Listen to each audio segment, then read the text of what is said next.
Hey, everybody. Welcome to Shenanigans, the podcast. I'm Tay. And I'm B Wills. We are back. And you know what we do here? We talk about stuff. We get into everyday life and all that comes with it. Thanks again for joining. Shenanigans starts now. Thank you, everyone, for tuning in again, and everyone who tuned in last week. We hope everyone enjoyed episode 1. I'm going to take this time to thank everyone for tuning in and giving us the support. We really appreciate it. Yeah. Today, we're going to continue the trilogy and getting into episode number 2, Unforeseen Occurrences. Everyone pray for me. I'm going to need it. You might need it a little bit. But, seriously, thank you, everyone, for joining in again today. The support last week was great. We appreciate it. We know we're new. We're just getting everything started. So thank you. Thank you for everyone who listened and everyone who shared it. As B said, we're getting into episode 2 today of our origin story trilogy. Yeah.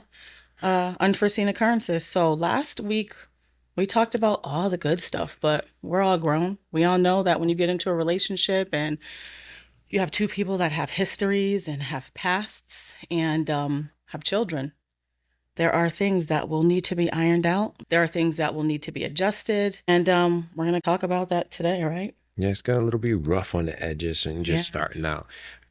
It's going to be a little rough. So trigger warning. I'm going to go ahead and throw this trigger warning out for ourselves, me and B, meaning. I was going to give a trigger warning to anyone who might be, attached or who might show up in this story. But no, I'm taking that crap back because if you're a part of this story, it's because you Shots fired. it's really. because you inserted yourself into this story. So enjoy the spotlight on your face. We're going to be talking about and picking up where we left off last week. August 22nd, we found out about little boy, right? Yeah. So we found out we were expecting. It was a whirlwind. And now we're going to talk about some red flags, maybe some red flags that should have been paid a little bit more attention to, possibly. I think, Or at least some time to iron out and look at these, because I don't think they're red flags. I think they're pink. Well, I don't know. I mean, +2 with red flags, I think that doesn't necessarily mean you run away, right? You discuss them. You talk about it and try to come to a common ground. Outside of this, our relationship really had no issues. It was golden. Yeah. I mean, like everything we touched, it just turned into even the stuff that seemed a little muddy. I swear, when I load music, it's over for you guys. DJ Tay. It is over for you guys. As soon as I figure out how to get music up on this, it is a wrap. But We're going to pick a job, DJ or podcast. Both. But we did have, we had red flags. And there was a little bit of discussion about them from time to time. Like I said, we both were married before. We both had kids. Just a little bit about. But you were really structured. I wasn't used to that. So that was, I think it was a lot. Hey, we're going to get into that. Don't you worry. Don't you worry. Yeah, it's just I'm going to get silent. I'm going to let y'all know for a little while. Just a little bit of background on my situation. We were married really young. My first husband and I was 19. He was 21. So right there. And guys, the men out there, don't take offense to this, but there is no way I should have been married to a 21-year-old. He was not ready. He was not ready. I was ready. Listen, I was ready to hold it down. I've always been. Go tell them not to get upset. Come on.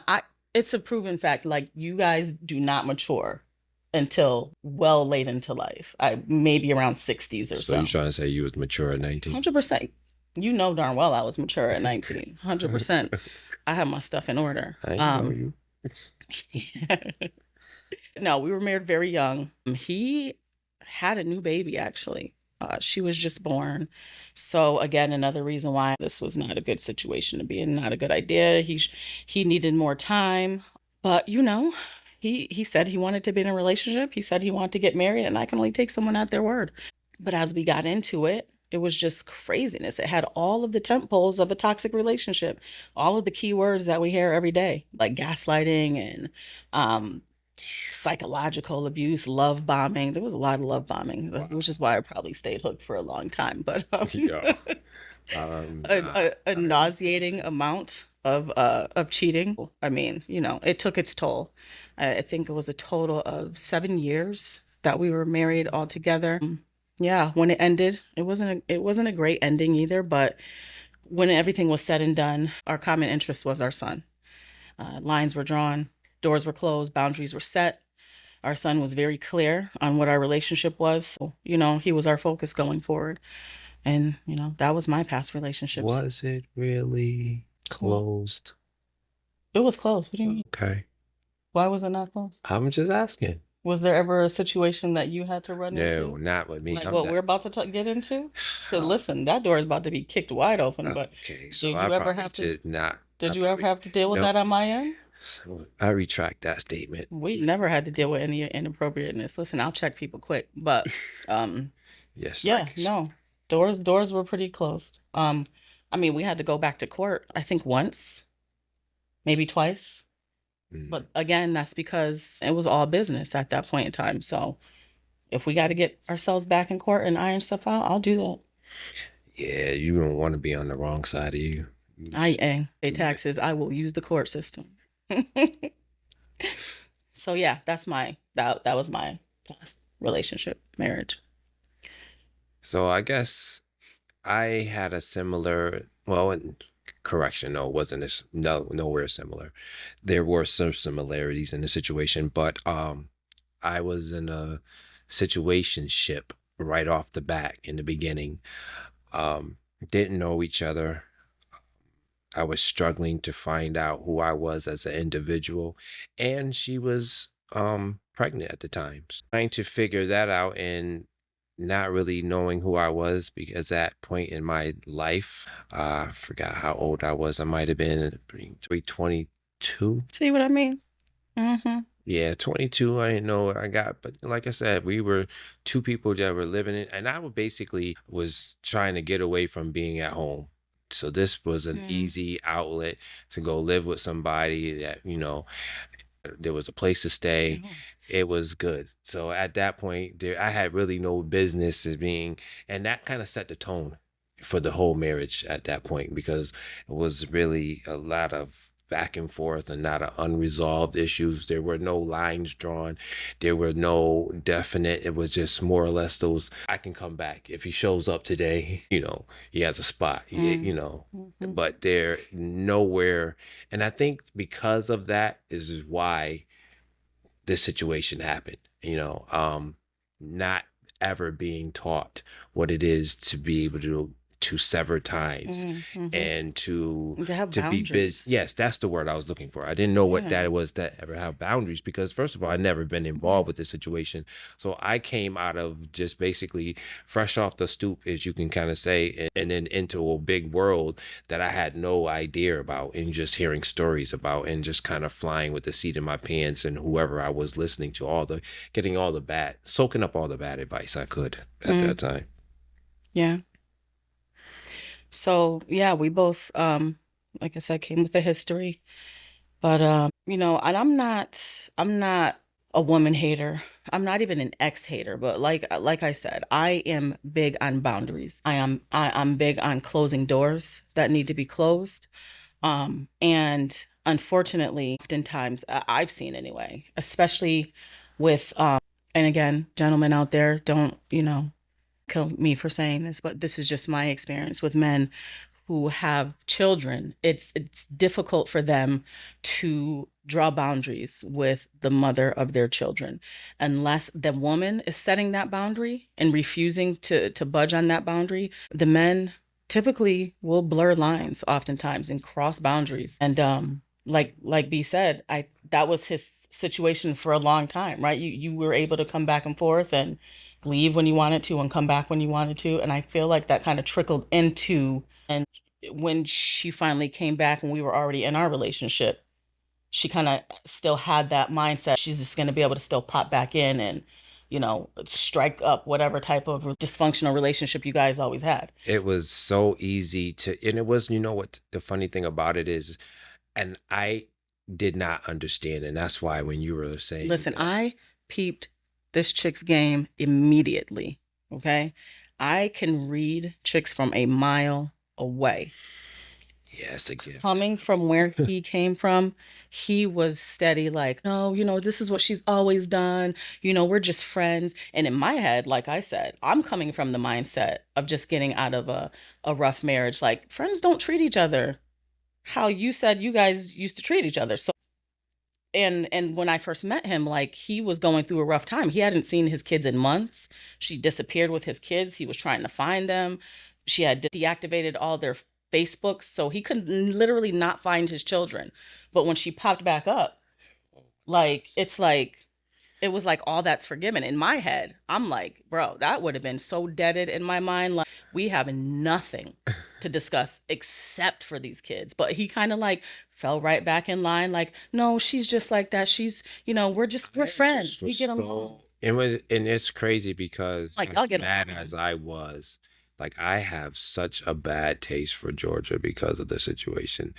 And it's angry and I was on a million when this situation was going. And then when that came, when they got the call, and it was crazy because I didn't even know she was in town until popped up at court. They were like, I was she about to say, signed you in find out. already. I'm like, what do you mean? I'm all like, she's not here. She's in, out of state, Oh da da da. And gosh. they're like, she's checked in already. I'm like, what? What is so crazy is like you had not seen your kids, and Months, that was like the a couple. first time that he found out that his kids were back in town because he got a paper to show to appear in court. And you had full custody of your kids, right? Or of Yeah, your daughter. yeah, You yeah, had full custody of yeah. your daughter. Yeah, so Was this it is where full or what? I think Like it was joint? primary. It was like the residence I had primary, so it was I forget how it was, but I was supposed to get child support. She was paying me child support, supposed to. Okay, so you then had custody then. Yeah, So yeah, when she popped back up, that's how he found out where his kids were. But I think I was more mad than he was. Granted, yes, you were probably just I, so relieved to do you just know have your how kids back. I happy I cannot even was that imagine. like I I can't. seen my I child, can't imagine. my daughter I seen her can't. truck Listen, I and will was blow screaming, the spot up. was screaming. I heard her screaming from outside. Listen. Like she seen the truck and like that's just you can't understand the bond that I had. And it was Mhm. that I, situation was basically it was really, and not to say that, there was, served the purpose and whatever. We don't have any issues now. We're far past that. But at that time, it was just we were doing there was a lot of moving pieces. But the one thing that was not right, if I didn't have a regular dosage of them two kids, I wasn't right. No matter what how good my situation, because I mean I was in another situation. I was always able to land on my feet at somebody's house and be able to what was the term? When the extracurricular activities outweigh the red flags. I'm confused. Elaborate, I'm please. just saying, I was able to land on my feet at some I time. just zoned out for a second, guys. I'm so lost where he is, but something tells me I don't want to go down this road. Okay, we're So, not okay, we'll going there. leave it That's why there. I'll leave it there. So Okay. I'm just saying that at that point, that's when we were able to figure out like that's what and why there were Oh, so hold many on. things situations going on. So that's why that's what kept the dysfunction going Yeah. because you're just a guy I'm saying yeah, and so physicality trumped physicality, everything, well, which is going to tie in very nicely as this story evolves and the other unforeseen occurrences that come up later on in the end of this story. But yeah, I can see that. I can see that because of the difficulties that we kind of went through. That means a lot to you. Um, that's that so for so many years that's what it was. And you remember me coming into the situation, remember the situation that I'm gonna have to tell y'all in a minute too. just and Ay. then that so because of that situation being the normal, I had to become like the gospel so that when you came into it, the situation, and I seen actual real structure, I didn't know what it was. It was foreign and didn't taste right. It's like kind of eating vegetables for the first And time. so the difficulty in my mind, I don't know if you're saying because we're going to be talking to you guys with hindsight and what we know today and what we were thinking back then. So are you saying back then you had no idea that the dysfunction that you had was dysfunction? I really didn't. So yeah, when you get into situations with someone with a past, stuff comes up and the dynamics between him and his ex, she was the hanging on chick. She thought she was going to come back in, and always be able to play the pop-up game and It was always something to talk about. And our kids at this time was 14, 12, and 10, I think. My son was 12 for sure. So then I think your son was 14 and your daughter was 10 then. Yeah. So there's really not that much to talk about. Like these kids are not babies, but she always had something to talk about. Always had something to text about and sending the checking on you text and sending the jokes of the day. And I'm like, where was all this checking on him when you had disappeared with his kids? Don't try to pop up with this crap. And so we had conversations about this like, and I told him, if we don't end up together, it's fine. Like I'll continue to live my life and be just fine. You'll continue to live your life and be just fine. But I refuse to be in a dysfunction triangle. And it makes so much sense now why I used to say that after having gone through in hindsight, looking at everything that I've gone through and we've gone through. It's, yeah, no And like I way. said, I peep game very early. So I don't even know if she really wanted to like be with you. I just feel like she's the epitome of misery loves company. So she saw your glow up. We talked about this last week. He was moving completely different, being responsible. And I think that someone who is in that headspace can't take seeing that, can't take seeing someone that they're so used to living in toxicity with grow up and grow. That's my perspective. But like I said, and like you just said, like you didn't even see it as being dysfunction. So I don't think anybody sees that when they're in lies, I living it. saw it. I saw No, it. when a person is constantly living in that life, if you think about, there was another situation where a person was like, "Where did you come from?" Because you just popped up on the scene, and it was, and everybody was like, "Why did you gravitate to her? What was so different about you?" Well, what was different about you is you were completely different, and I didn't grow up in dysfunction like that. So You really I didn't, which is surprising. this was learned Yeesh. behavior.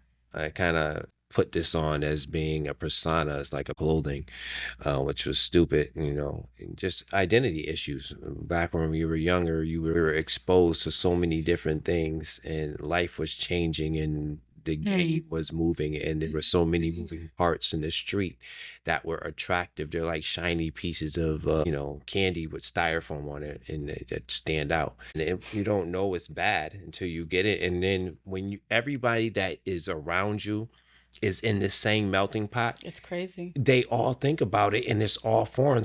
Anyone that has some type of sense that comes around and is introduced, they're like, "Why are you doing that? Why are you going? This person is terrible. Like, why are you hanging about?" And it was like a breath of fresh air. That's what you were to me. You were different. You made sense. You were actually what I grew up and wanted. So that's why I say I had an identity crisis, because I was battling who I thought I wanted to be, and everything that I was being exposed to was attaching itself to me, and I was trying to figure out what was useful and what wasn't useful. But at the same time, my upbringing and the foundation was seeping out, like rearing its head. Like, So if you're saying I was a breath of fresh air, your foundation, your parents' relationship had structure. Your parents are still together now. Why was it so difficult for you to recognize that what you had been in for what, 12, 14 years was not functioning relationship? I think because it goes back to that idea, that concept, when something is foreign and is new, But when did you it feel haven't. good? I mean, outside of like you said, the physicality, because in my situation, I knew everything that I was dealing with was damaging me from the inside. I knew that. I felt it. But I was so young, and he was my first everything. He was the first guy I ever slept with. He was the first man I ever married. He was the father of my first child. Like, so I was just in this man's world. That's why it took so long for me to break free. But I knew and I felt that it was toxic. It was literally killing me on the inside. I knew that. And when my son came along, that's what gave me the strength to be like, you know what? No, nope, nope. He's not going to see me live like this. Uh, my son at 7 years old literally saved my life. And maybe with his permission, I'll tell that story one day. But no, no, I knew it was wrong. How did you not know? Well, so here's the thing. I don't think I did not know, because there was things that I was unhappy with in the relationship. And you know what you don't, or what you do or do not like in a relationship. You don't really find out what works in a relationship until you find that relationship that you're worth, you're ready to work hard at and make those sacrifices. And so I hadn't made a decision to make those sacrifices because of what I was seeing and what I was getting. So I'm not the type of chick that just just because, she's from your past, I have a problem. But again, I'm very good at reading situations. And it was clear. It was very clear. Not to mention, you set the tone. Like I said, when me and B first met, I wasn't in the space to be in a relationship. I went on a couple of dates, but I wasn't trying to get into anything serious. And there was a time where one of the guys that I went on a few dates with called me. I was on the other line with you, actually. And when I clicked back over, you asked me who it was, and I told you who it was because, first of all, I'm not into playing games. I don't have anything to lie about. But you told me you didn't like that. You didn't want him calling me. No problem. I clicked back over and I told him because it's not that, it is what it is. And If we're setting that type of tone, I'm expecting the same back because I'm the type of person where I'm not going to ask you for something that I'm not willing to do myself or that I have not already done. And that's another thing that was problematic for me. yeah, that and just talking about it now, it's helping me to actually see this in real time, what was going on, as painful as this is. Yeah, and cut to current day, right? She finally admitted to you that she was trying to throw a monkey wrench in the situation. 13 years later. Yeah, I already I told him mean, that. So it is what it is. I think that the one thing to take from this is that when you find yourself in a situation that becomes a treadmill, it becomes the normal. So that when you jump off for the treadmill, you're wobbly. Unfortunately, I didn't catch the wobble moments. I'm sorry, I'm gonna have to bring this up because you're saying you did not know that she was trying to be shady. But let me just tell you guys what he had admitted to me after our divorce. On one particular morning, he was getting off of work to bring his daughter to school, and this bird then answered the door in a dusty t shirt and underwear trying to entice him right in front of their daughter. It was after. But he didn't tell me this until after him and I were divorced. But I'm thinking, if she did this, you didn't know she was trying to be shady at that point in time? You were still handing me the she's just trying to be friends? Okay, but so that If I ignore it, situation, then she'll go so away? that situation was just, I figured I'd take care of it, and it was a one off, and it How'd you was like, take care of it it? was like, okay, it was like a no. So if that's not gonna happen, then That's how you take care of it? Because I'm going to tell you how I'm going to take care of it. If some dude answers the door in some dusty boxers, and I'm happily married at this point, I'm going to be like, seriously, bro, you're embarrassing yourself. And then I'm going to go home and both of us are going to have a great laugh about it. But I didn't hear anything about it. I feel like that would have made me trust you more. Like that would have solidified I our relationship more. I wish that I had in hindsight thought like that, but there was a lot of things that I was terrified about over you, and then that I did not know. Terrifying Yeah, I was moves. scared. It was just I had an encounter. It's not funny. So It's ridiculous. not funny. You're scary in some moments. Um, but I have peeled back the onions, so I'm all good now. I know the different layers. And that's there Dusty. was just it was just one of those things like, okay. And then we went home, and then I came home with breakfast. It was so many things that happened afterward that I wasn't even worried I'm about still that. mad about the fact that you never said anything until later, but okay. Agree to disagree. Agree to disagree. I was mad. What you mean? I'm not agreeing to disagree. I'm agreeing to. I was mad Yes. when you finally told me that crap because I was like, I told you what type of time this chick was on. Um, I was just trying. I was so worried about keeping the peace. Exhale.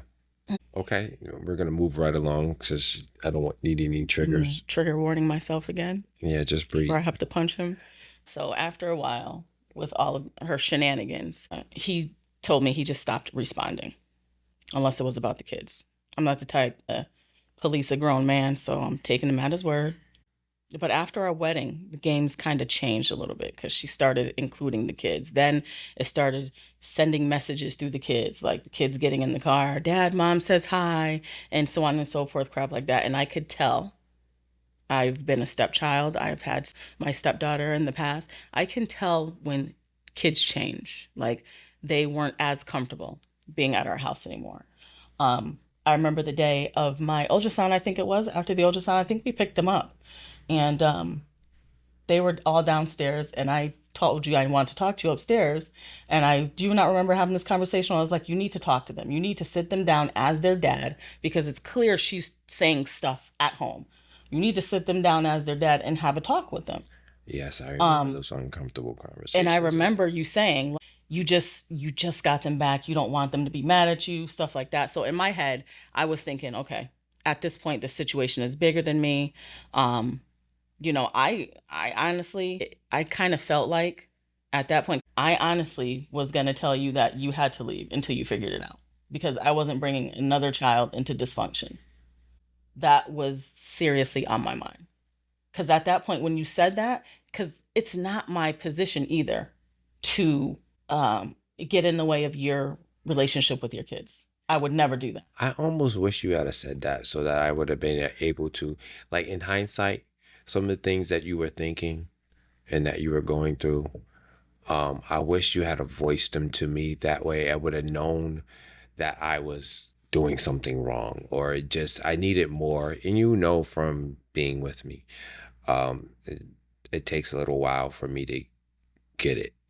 But once I get it, I got it. So in the beginning, I was very eager to be able to adjust my attitude, adjust any behavior. And I'm still like that. I mean, I feel as though you need that in a relationship, and it has to be fluid, especially if this is the person that you claim to love. And I was head over heels. So there was no doubt, but it was just, the object idea of, there was more work. So once the You never really had to put her in her place before. never, And then the dynamics of just being able to walk away, and then she was doing her thing. the dynamics of your kids now being involved and the mind games being played with them was different. Um, and like I said, I wasn't getting into that. My plan was, I wasn't going to be like, let's get a divorce, but my plan was, you need to figure this out on your own. You're a grown man. When you figure it out, when you are able to put boundaries in place, then let me know. Because I wasn't dealing with it. But we did end up having a conversation with the kids that day. They were being silly. I thought it was a good conversation, but I knew. Really don't even remember that conversation. So it was a cute conversation. Yeah, I knew much wasn't going to change, because it's difficult when you're not with the kids all the time, and they have to go back and forth, and someone's playing dirty. So, but cut to September 2nd, we kind of alluded to this morning. This was the morning where he got his little invitation. He was coming home from work, went to drop his daughter off. It was her first day of school. Came home with breakfast. We had a really great morning. Mind your business. But then after that, he was in the shower, and lo and behold, he's got some dings coming up on his phone. So yeah, I looked at the phone like, see what's going on. And who was it? Who was it? Of course, this bird sending a picture. Now, I'm all for sending pictures of the kids. Send away pictures of the kids. But this chick had herself in the picture. So me being me, listen, guys, in my past life, like Drake said, 0 to 100 real quick. I changed. I was a better person. I learned to keep my hands to myself. Oh my goodness. But I had it by the time this text message came through with this chick's face on this picture. Okay. So I responded. I don't even remember what I said. Shoot your sister. I don't even remember what I said, but I think her response something like, this message wasn't for you, blah, blah, blah. And I was like, I don't care, from now on, when you send something through this phone, you're going to get me. And then I went into the bathroom, ripped the shower curtain open, show him the picture. I was like, handle this once and for all, period. So we were kind of like, and I think I was also just really pissed because this chick done messed up my morning vibe. Seriously? And this was the morning, like I said, that he just drove home after she shows up in the door with some dingy t-shirt and drawers on. So you did that, and now you're doubling down with a picture? T-shirt. Are you serious? Bro, come on. Are you serious? So, Yeah, we kind of were in an argument that day, or I was in an argument. He was kind of like, I can't even imagine what your head was going I through. was just trying to keep the I peace. was flying off the handle. I was pissed. I was over it. But we had dinner plans that day with the family. Yeah, you were out riding around with my brother-in-law. They took their bikes out for the day. I think he needed to clear his mind because I was spitting Absolutely. fire. The way to the laundry. I was spitting fire that day. I was over it. But yeah, and then we had dinner.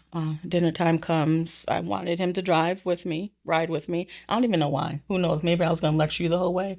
I don't know. But you guys were riding your bikes all day, and I was like, why don't we just drive together? But you and my brother-in-law had already planned to ride to dinner that night, so they rode their bikes. We had a great dinner with the fam, and then after dinner, Did we? yeah, Yeah, I was still catching the side eye and he the was. heat. Yeah, he was. I And was not even I'm talking. not even gonna lie. I was throwing out some survey hypothetical questions that weren't really hypothetical that might maybe had something to do with the situation that morning, but What? It was pure mayhem at the table. it was not. But it was a good dinner. It was delicious. That's the first time I had shrimp scampi. Then after dinner, he needed to gas his bike up, so I followed him to the gas That's station. because I got the call to go to work. This is where this is where everything kind of heated up again. You didn't necessarily have to be at work that night? I got the call to come in, and remember I had just got the new job. I was starting on Monday position, so I wasn't being a temp No, anymore. no. Yes. You were a temp there? I was a temp at Oh. the night job, and then I was doing the carpentry during the daytime. So I was I had got off work, and it was my days off for the next 2 days. Mm. But they called me in to train the person, and I was only gonna go in for 4 hours, and he was like, no. And I'm like, I'm going, I'll be right back. So that's where it heated up at, and it already went over to the spilled over into the gas station. And then I was just like, I'll be back. No, no. I was fine with you going to work. I knew you had to go to work actually because I followed you to the gas station and you were gassing up. And I was like, there's no need for me to sit here. I'll just see you at home. Because I knew you were coming home because I packed your lunch, dinner, whatever every night. But that wasn't a work night. Friday night wasn't a work night. But I knew you had to go to work. Oh, I knew you had to go to work. So different story in my head. I think this is where I'm going to proceed to tell most of the story. Yeah. But yeah, so I left you at the gas station, went home. I knew you'd be right home, right behind me. But, like an hour passed and I'm calling all along because I'm like, where you at? Like, what happened? Not answering the phone. I'm steady calling, not answering the phone. I don't know how many hours passed. Maybe we're like on hour two at this point. So I get in my car and I go look for you. And there were a couple of ways I could have gotten to the highway where you would go to work. And for whatever reason that day, I did not go down the street you were actually on. But I'm calling, I'm calling, I'm calling. I actually drive to your job and I looked through the window to see if your bike was parked in the garage where you always parked it. Wasn't there. So I went back home and I'm just like, I don't know what could be the problem. So then shortly after or a few hours after that, I'm just sitting at home because I'm like, I don't know what could be wrong. It was like at 12:30 in the morning, I think it was. I'm like sitting in the living room and the phone rings. So I answer it right away because I knew something was wrong. I was just like, I didn't know what was wrong, but I knew something was wrong. And it ends up being the hospital. And they're like, are you Brandon's wife? And I'm like, yes. And they're saying, this is Hartford Hospital. We need you to get here. Something's happened and we just need you to get here safely and we'll let you know what's happening. So of course I'm like, what's going on, just tell me what's going on. They're not going to tell you what's going on. They just repeated themselves, just get here as safely as you can and we'll let you know everything when you get here. So knowing something was wrong, it's 12:30 a.m. I immediately called my sisters. They're my backbone. So I called my sisters. I told them something was wrong. I just got a call from the hospital. I'm on my way to the hospital. I called his parents. Um, Actually, no, I did not call his parents yet, but I get to the hospital and I go through the emergency room and I tell them I'm there for. Somebody comes and gets me and takes me to the back. And they take me to the back. He's laying on this table, just completely like tubes coming out of him everywhere. That someone tells me that, he was in a motorcycle accident. Someone found him on the side of the street. He was a street or maybe like 3 streets over from where we lived. So he was almost home. But like I said, the highway or the street I would usually go down to go to his job was the street that he was on. And for some reason that night, I didn't go down that street. But I'm in the hospital now, and he's laying on the table, all these tubes coming out, and they're talking to me about what happened. And he's just steady, like apologizing. I'm sorry, I would never do anything to hurt you. I'm sorry for everything. I don't remember any of that. And he just started just getting too upset, so they had to sedate him because his all the machines start beeping, like I don't know, I guess his blood pressure was going up. He was just freaking out. And so then the doctor tells me, they ran a couple of tests, and so far from what they can tell, he can't feel his legs. He had broken his neck in 2 places. He had broken his back. He didn't sever his spinal cord, but his spine was broken and it was kind of twisted in a way so that the bones were laying on the spinal cord, which is what they were saying the reason why he probably doesn't feel his legs at this point in time. Now my sister gets there. No one in either of our families knew that I was expecting because we had just found out 11 days prior to this accident. So no one knew. My sister gets there. I tell her everything that's going on. I also tell her that we just found out that I'm pregnant. So, she's a nurse. So she kind of like helped me through it. I can't remember if she's the one who called your parents or if I called your parents, but somebody called your parents. Of course, they rushed to the hospital. So we give them the story, the situation. And now the doctors have me, my sister, your parents in a room, and they're telling everybody again what they had just told me.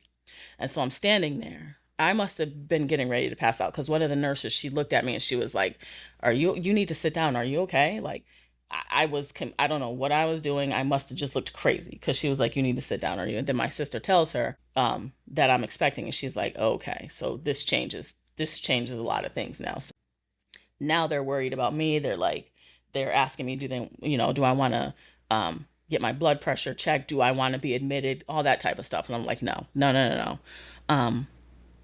But just imagine now I'm thrown into this world of I'm your next of kin now. So I'm your wife. Only having known you for a total of 11 months, just finding out 11 days prior that we have a child coming, and having only been married for 6 weeks, now having to decide this person's fate with his parents standing there. I can't remember. I think at one time I said to the doctor, like, pass out. I said to the doctor, like, let his parents decide. And they're like, no, you have to make the decision. You're his wife. You have the legal responsibility. They're throwing all this stuff at me. Like, what do you want us to do first? We need you to sign all this paperwork. His back is broken. His neck is broken. We want to save his arm strength. We know he can feel in his arms. So we need you to make a decision on what surgery you want us to do first. So they're giving me all this information. I'm talking it over with my sister. I'm like, what do you think? Like all this stuff. And we decide to do his neck surgery because, again, they knew he could feel his arms. So to preserve his strength in his upper body, that was their recommendation. And I mean, if I go any further in this story, I just want to, first of all, acknowledge my sister because she was just like a rock for me. Like, and my cousin, actually your cousin. Yeah. Because both of them were kind of like, they were the only two who were concerned with like how I was doing. Like I remember your cousin telling me, don't think about and don't care about what anybody else says. You make the decisions you want to make and everybody else will deal with it. And I remember my sister calling meeting with everybody like, they can't keep doing this because she's getting worn out. Everybody needs to take turns because I didn't miss one day at the hospital.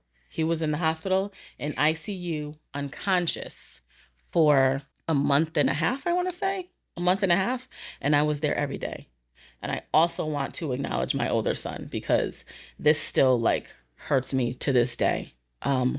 Because it was me and this kid against the world at one point in time. Like, and throughout this situation, I was not there for him like I used to be.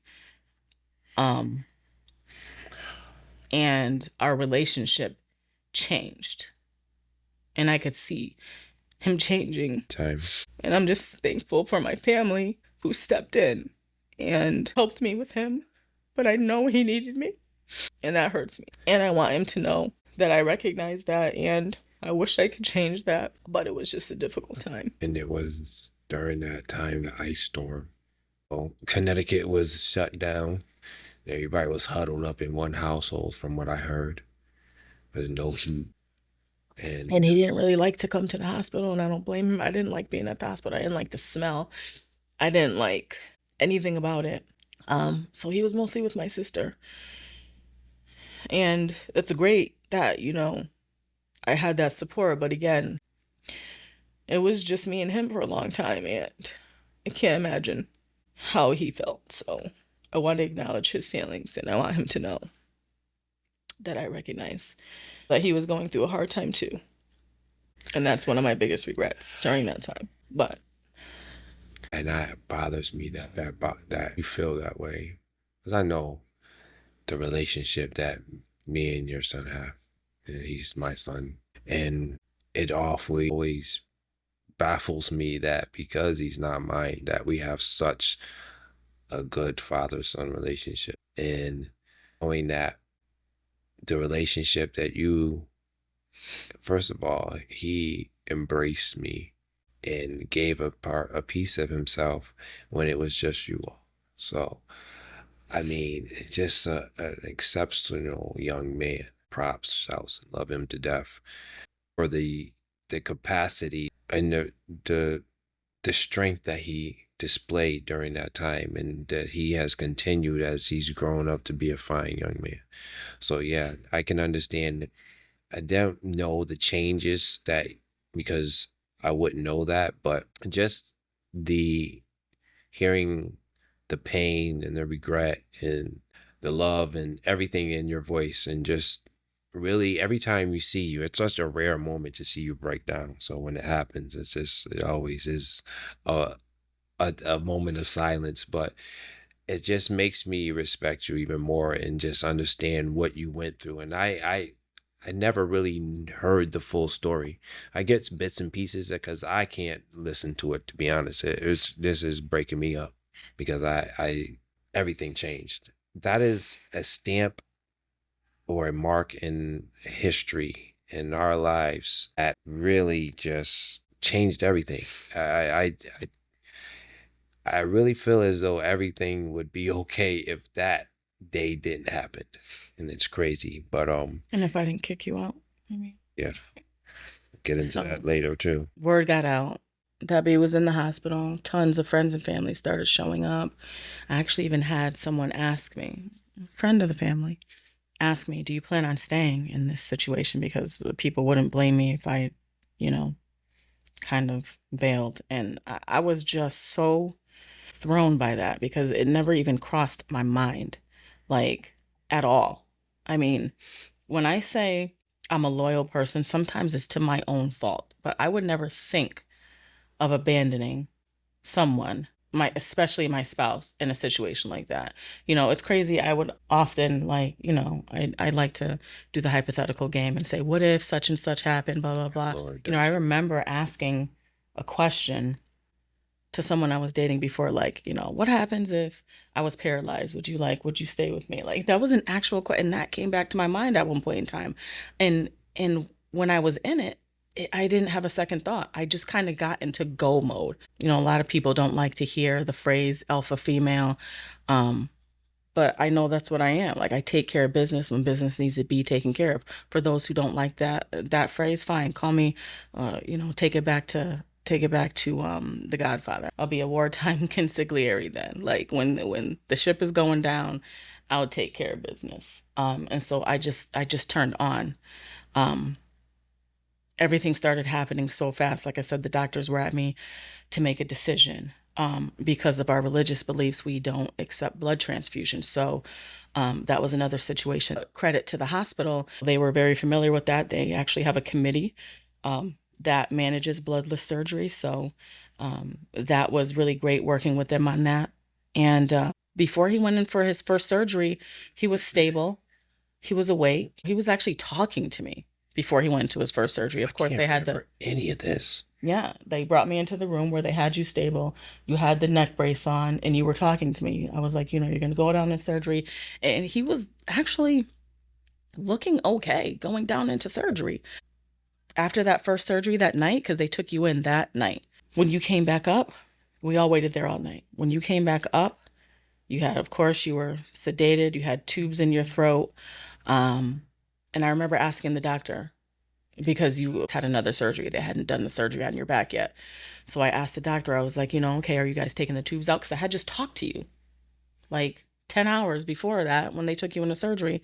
And the doctor said, no, typically when we're getting ready to have another surgery close behind one, we keep the tubes in because we don't want to damage the esophagus. And we thought, your back surgery was going to be either the next day or the day after that. So I talked to my sister again. I was like, is this true? She was like, yeah, they typically don't if they know they're going to be doing another surgery. So I was like, okay. Hindsight, knowing what I know now, I would have had them take those tubes out. I don't care. I would have been like, his throat will be fine. We're taking the tubes out. But I left the tubes in, and I'm I like taking notes because this I never heard this. don't know if anyone knows, but oftentimes when someone has tubes in their throat and they're on a ventilator, they come down with pneumonia. So now we entered this back and forth of when can he have surgery, because we were um, going to have a bloodless surgery, so he didn't have to get a blood transfusion. So they had a specialist coming in to work with his main doctor to do the back surgery, but his red blood count had to be at a specific number. And at this point, I start taking notes on everything. Like I have my hospital notes right here. I'm taking notes on. I have a page of notes here that is titled "Constant Questions," and the things that I have on this page are the amount of blood in his lungs, or his cardiac function, liver function, his blood count, how much fluid is in the lungs, his EKG results, when he's coming off of propofol, which is what they use to sedate him, if he's still getting iron to build up his red blood cells. These are things that they were checking every single day. And I had this paper that I was checking on my own every single day. I started coming in, and my sister came in with me. I started coming into the hospital. Like I said, I did not miss one day at the hospital, even though he was unconscious the whole time. But I would start coming in at 5 a.m. because I wanted to be there. The doctors do their rounds very early in the morning. What that means is they go to each patient in ICU, a group of doctors, and they talk about the cases. Anybody who's seen House, you see when they go to each patient's room, he has his doctors with him and they talk about, okay, what's going on with this person. They don't do that in the afternoon. They do that very early in the morning. So I would get there to catch the doctors, to hear what they're saying about his case. And I would take my notes and I would pay attention. And what I started to see was that two things were hindering him from getting his back surgery. First of all, him being on the ventilator, pneumonia kept coming back. They're not going to do surgery on someone who has pneumonia. And then when the pneumonia would go away, because they're pumping him full of medications to get rid of it, the blood count would be low. When the blood count would be where it was supposed to be, the pneumonia would be back. When the pneumonia was gone, the blood count would be too low. So we're dealing with these two things constantly. And he couldn't have his surgery. Now, weeks pass by. Now they put him on a rotating bed because he's getting into the situation where he can get bed sores. So now they literally have him on this bed that can tilt back and forth, back and forth. And so with all my notes, I call a meeting with his doctors and I'm asking them, I'm like, how does somebody who's on a ventilator, who has pneumonia, how do you get rid of pneumonia for good? And they're like, well, typically, medication can help, but a person has to be able to clear their lungs. They have to be able to cough. And so I'm like, okay, you guys are keeping him sedated at all times, because anytime he would wake up even a little bit, he would try to pull the tube out of his throat. So they would put him back under. And so he's basically wasting away in this bed. He's just turning back and forth on this bed. And the time that he was in ICU, there were people that came in and didn't make it. And in my head, I was like, he's just fading away. He's not going to make it. And so I called this meeting with the doctors, and, I was reading my notes off to them, and I told them I want them to start waking him up. They, of course, said that that's not typically what they do. I would have to sign a bunch of papers. And I was like, fine, I don't care. I'll sign whatever you want me to sign. But I want him to start waking up, because what you guys are telling me doesn't make sense. If he can't wake up and cough, we're going to stay in this spiral of nothingness. He's going to keep getting pneumonia.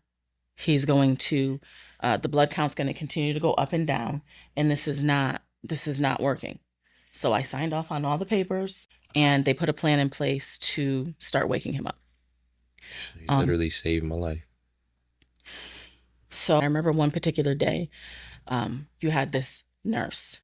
She was one of my favorite nurses. But she was so, like, I don't want to say dramatic, but she was just, you could tell she was just such a great ICU nurse, and she cared about the patient. She just never wanted anyone to be uncomfortable. But in a situation like this, it's like you have to kind of step out of the box a little bit. You can't treat every patient the same. And he's going to have to be uncomfortable if he's going to wake up. So I remember she had the order, all the nurses had the order to not give, to give him only a certain amount of the sedation medication, because we're starting to wake him up now. It was the new plan. We're starting to wake him up. So one day he starts coming out of it, and like normal fashion, he starts freaking out, like trying to pull the tubes out of his throat, and she's like panicking. She's getting ready to just give him more medication, and I'm like, don't give him more medication. We're supposed to be waking him up. And I'm like, all you have to do is just talk to him to calm him down. Like, you don't have to keep pumping him full of medication. So I went over to his bed, and I told you, I was like, just calm down. We're trying to wake you up. Like, if you keep freaking out, they're going to keep putting you to sleep. Just calm down. And I told him I was there, and he just calmed down. And she's like, I never saw this before. I never saw somebody just calm down like that before. I'm like, all you have to do is talk to people. Like, I'm like, he's just scared. He doesn't know what's going on. And from that day, they just kept whittling down your medication. And within about a week and a half, he was awake. He was off of the ventilator. At one point in time, they actually had to give you a tracheotomy. So they took the tubes out of your mouth, actually, and, put the hole in your throat and actually gave you a tracheotomy. But within a week and a half of putting the plan in to start waking you up, he was awake and off the ventilator. All the doctors kept saying, we've never seen this happen before. And in my mind, I'm thinking, it's because you guys treat everybody the same. You do the same thing for every patient, and you don't think outside the box. Like, no one's ever told you to wake somebody up so that they can start coughing on their own. Within a week and a half, he was awake and off of the ventilator. And then I believe the week after that, he was able to go back down for his back surgery. Everything went really well. The doctor was very happy because, again, we were doing the bloodless surgery. And the doctor said that you lost even less blood than they thought you were going to lose. So, of course, going into surgery, they have it in their mind, I guess, how much blood a patient could lose. And he said you hardly lost any blood. So, yeah, like I said, throughout that time, I was just trying my best to. It's a sad story. It's just emotional back here, silently, as is just visualizing what has. I know how I am. I'm claustrophobic, so, and I know how strong I was and everything that was happening back then. I know what your voice does to me now, and like just the calming. So imagine that moment, what I must have been going through. It's just, I just can't, it's hard to fathom that I lived through that. Yeah, it was rough. And during the time, I had a lot of other things going on. Like I said, trying my best to be a mom, growing a child. And then, the doctors and everything always kept checking on me. They were really good. They just kept saying one thing you don't want to have happen is him wake up and have to find out that you lost the baby. So make sure you take care of yourself. But also during the time, of course, I had to be out on FMLA because I was at the hospital every single day. I had to file for bankruptcy because I wasn't working. And I didn't know that while you were out on FMLA, you're not getting paid. So bills were coming in. I had my condo that I put right on to the bankruptcy because at that point I was like, whatever, if it goes into foreclosure, it goes into foreclosure. I get an attorney to help deal with the motorcycle insurance and all that stuff, still keep up with my prenatal visits and all that. Um, it was a lot. It was it was a whole lot Mm. going on during that time. I remember those when you did finally was coming up to the hospital and they were teaching you little different things. It was always something new. And you were going through a lot. And I remember then you started right at the end when we started working again. Yeah, so that you finally got out of ICU. Now they're prepping you to go to rehab. All your nurses, they were so nice. Everyone was so excited to see you get out of the ICU finally. How But long was I in there? you were in the hospital from September 2nd to late October, I want to say.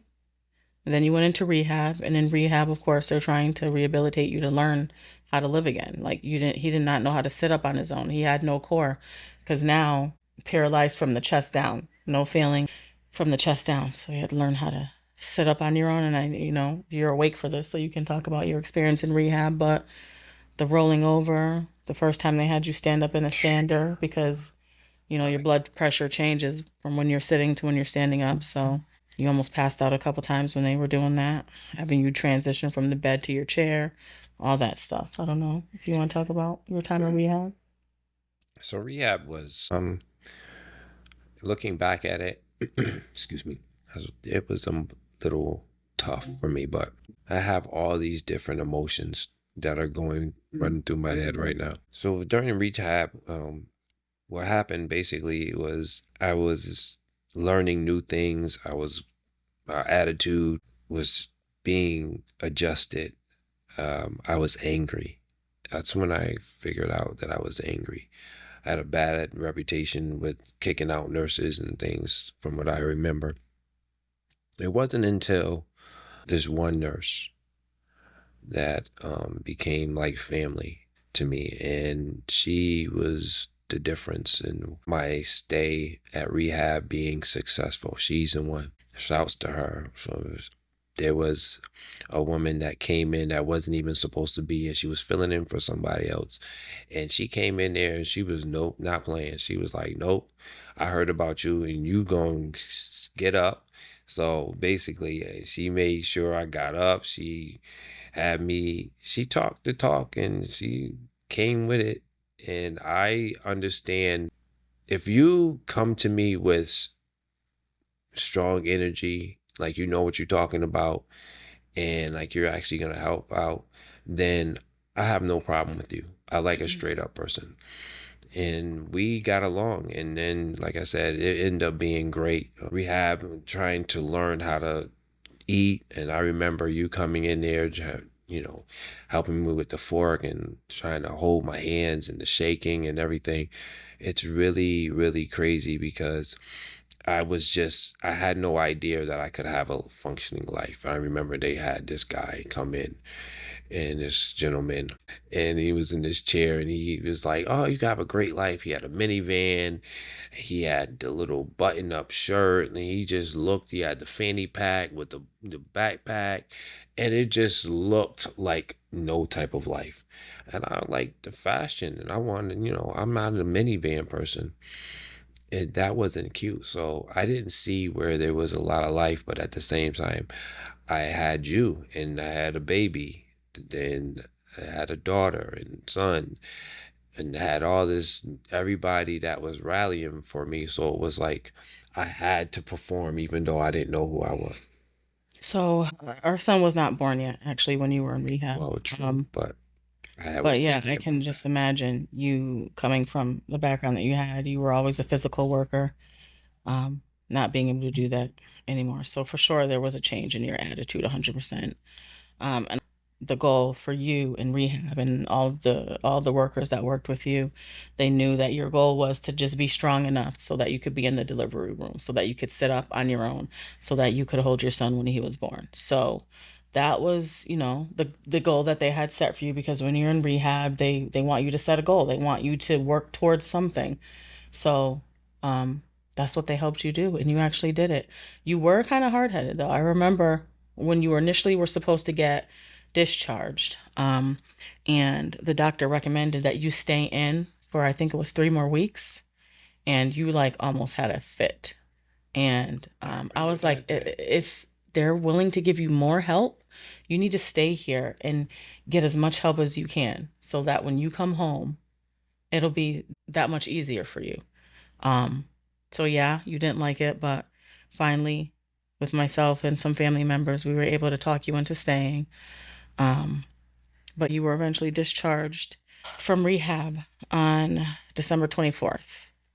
So all in all, you were in the hospital September 2nd.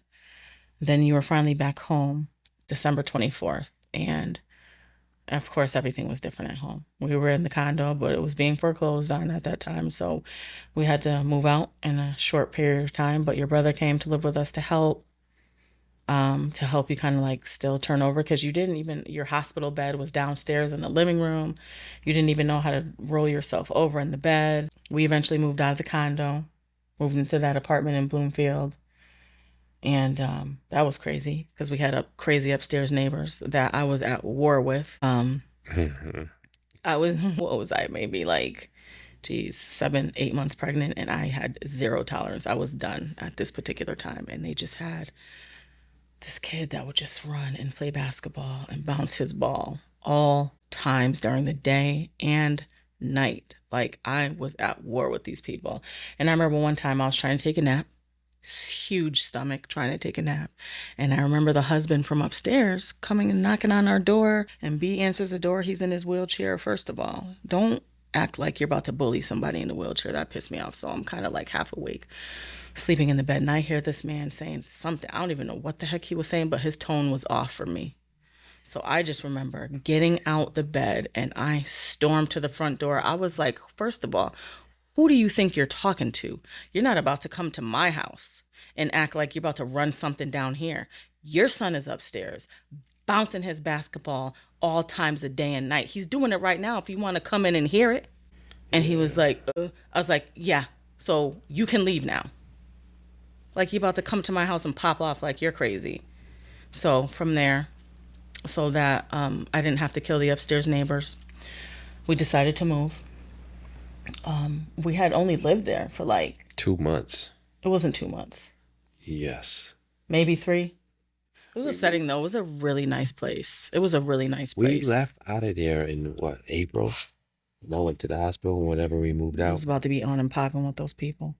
We only moved in there in February. It was crazy. So yeah, we moved. Because Junior wasn't even born. I mean, names, but He he was wasn't. he was born while we were living there. He was born while we were living there, and we moved out shortly after he was born. Yeah, but that situation, that's what I was saying. Like that situation, you No, wasn't, you was about to pop. no, I was probably 8 months pregnant, 7 months when we moved in there. He was born, and then we didn't move again until he was maybe like 2 months. So we were in that place for like a good 6 months because we were very settled. We were, We were very settled. And I remember my son was very upset we were leaving that place because he loved it. His room was awesome. It was so big in that place. yes, I was Um, upset. I liked that spot too, yeah, the bathroom. yeah. We had built a ramp, like we were settled. So it was upsetting. But it had to be done, or else your Especially girl to was going to jail. So we ended up having to move with my sister for a couple of months. And then I found another apartment. We moved to that apartment. At this point in time, our son was like 9 months, maybe. My older son, he started a new school. There was a lot going on. That was the time where I emptied my savings, and you went to Jamaica for that experimental procedure. We were just kind of like grasping at anything at this point in time. Anything that was on the internet, anything that So somebody I'm said. pretty sure we got ripped off. I know we did. Yes. And I didn't end up paying them the rest of their money because at some point in time I was like, this crap is crazy. This is a scam. First of all, I already paid these people 5Gs, emptied my savings for that. But he went, of course, nothing changed. Um, I didn't really talk to you much while you were there. We'll get into that in part three. But things were just different. Things were different. Like he said, he was angry. I could tell. It was kind of like you gave up on life a little bit. In hindsight, looking back, I really didn't know. It's hard because I thought I knew who I was up until that point, and I didn't know who I was, which I'm finding out now. But then to have the little substance of 37 years, I was 36 years old, and at that time, and for I actually turned 37 in there. So I didn't know anything else. And I love motorcycles. So like that, I'd rather be on a bike than in a car. Like that was my life. And building stuff with my hands, my two loves. And like I used to work in a job and had a career in something that I would love to get up and do every day. It was just, and then I married my best friend. It was just the best thing. And so I didn't know how to come back from that. And now I'm looking at, I have that internal feeling, or, I don't know what you want to call it, where I feel as though the situation is way more drastic, or way worse than it actually is. And I didn't really see a way out. And everybody, I was just so tired of everybody telling me it's going to be okay. And everybody was just shooting stuff at me. Move your hands, move your feet. Are you thinking about moving? Like there was things like I just woke up 30 seconds ago. Like, like a minute ago, I could walk, and I was outside getting on a bike, dunking a basketball, doing all these things. And now I can't move. I'm having these, I forgot what they call them, but my body was actually, I could still feel having these ghost reactions and feelings of movement. And that hurt. Nobody understands what the nerve pain is. So I was in pain that I had never felt for. Then I was trying to keep my attitude, okay. And then I had a family. I got a wife. And then I'm feeling bad because you're doing everything. You're like a machine. You got a child, a baby right now. You're just trying to work. We had so many appointments, and just no one helped us. No, this being in a paraplegic, it's like a secret society. Those who know, there's two types of people: those who know and those who don't. So, and those, when we fell right in that category of like not knowing, and people aren't really willing to tell you. It's ridiculous how useless the Medicare system is for people who actually need help. That's one of the things that really, really, and still to this day, just upsets me. You pay into this system your whole life working, and then when you actually really need the help, you got to jump through hoops. But you see these people who uh, are just collecting benefits, and it's like, are you kidding me? I literally cannot walk and I cannot get help. But yeah, it was a difficult time. He was angry. I was exhausted. And, I feel like I had more time to come to terms with the fact that our relationship was going to be changing. So he was also angry at the fact that, um, our physical relationship wasn't the same. You talked about this earlier that meant a lot to you. I mean, obviously it's an important part of a relationship, but to me, it's not the end all be all. So I was there, And whether I or did. not And that I was had the the wrong attitude situation. with that as well. And like because of the physicality, even though it was like you were saying one thing, but in my back of my head, it was like you can't be feeling that way. Like you were saying, it's okay. This is not the end all be all. And in the back of my Right. head, I'm like, you You gotta didn't be feeling believe something me. like no, because it goes right back to the type of people I was dealing with. Mm. I didn't have any sense of normal. I wasn't a part of society, a functioning society. That that was I the had. foundation of all your relationships. Yeah. Yeah. So when you're just used to that, and then everybody that, all the females that you're around or the stories you hear is this, these females are out to get you. They're, they're using you, or and they're only all they think about is the physicality of the situations. It's kind of hard to then come into a situation where someone is telling you, no, that's not the same. I hear the words, but all I had was this dysfunctional track record to go based off of. So that's why also it was very difficult, and we fought on a lot of different things. That was a for sure a point of contention because you held that in such high esteem, and I would always be like, it's okay. Like, you're just frustrating yourself. We'll figure it out. Um, but yeah, that was tough. And also too, me trying to push you to try things on your own because also you came from situations where you were just surrounded by women that were just happy to have a man in the house. The chicks that would be like, I don't care where he was, he's coming home to me at night type of ideology. And for me, it was like, I want you to be able to do stuff for yourself. I'm not going to do everything for you because I know you can do it. That was my way of helping you to get your confidence back. And we would have that argument often. You would be like, you don't know what you would do in this situation. And I would always say, I know that I wouldn't give up on myself. And I didn't want to see you give up on yourself, which is what I saw. You were giving up. You would not want to get out of bed. You would not want to do anything. And I would refuse to do stuff for him. Like, if he wanted something or if he wanted to, get into his chair, I would be like, try it first. I'm not going to help you until you try it first. We would watch a lot of videos of people in wheelchairs learning how to get up off the floor, get back into their chair from the floor.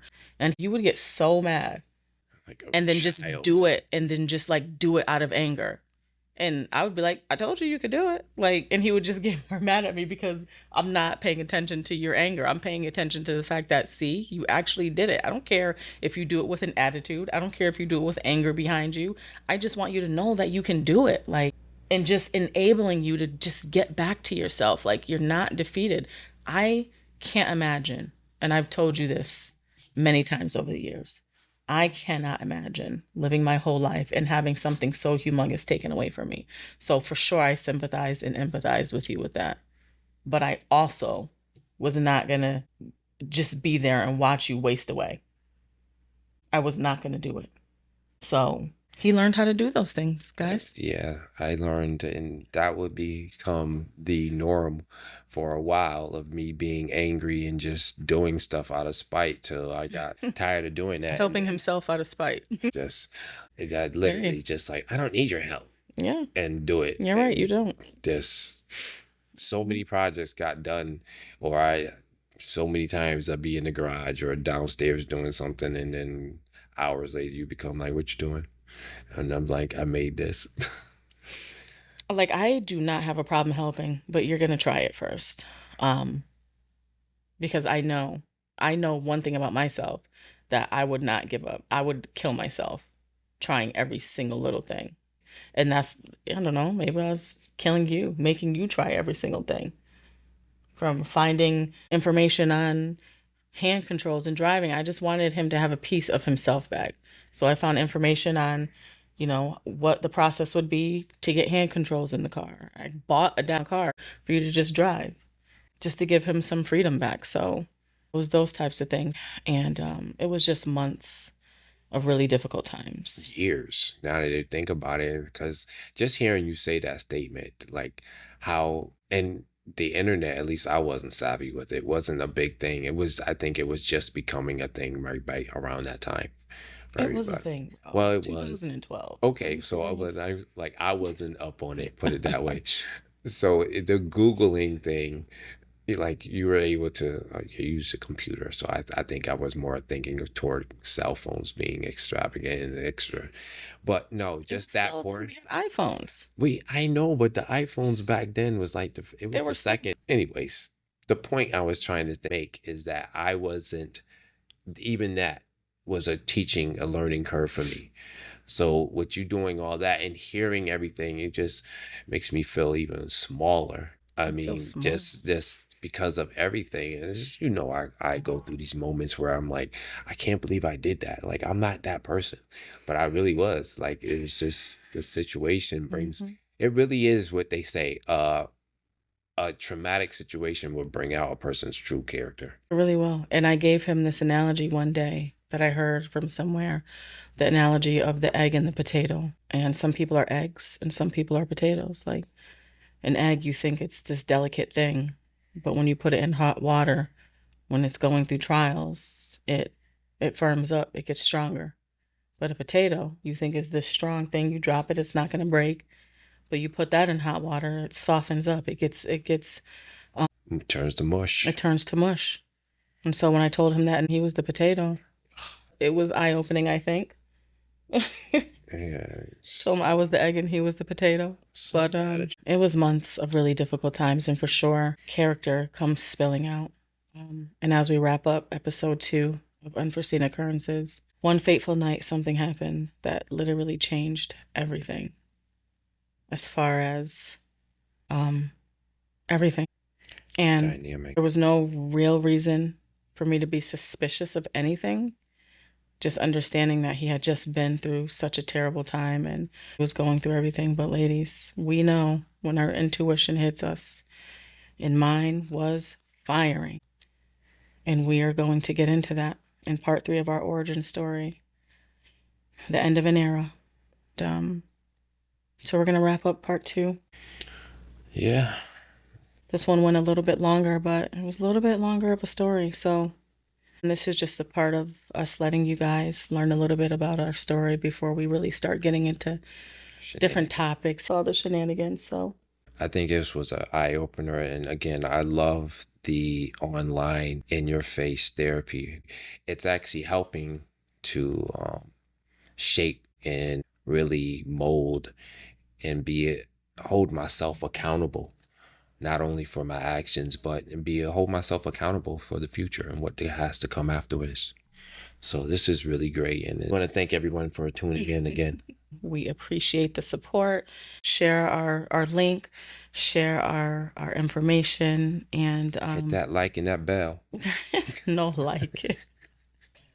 There is no like. There's a bell on Spotify, but hit the bell. We appreciate you all. Thanks again for listening to Shenanigans, the podcast. And we will talk to you guys next week. Peace out. Peace.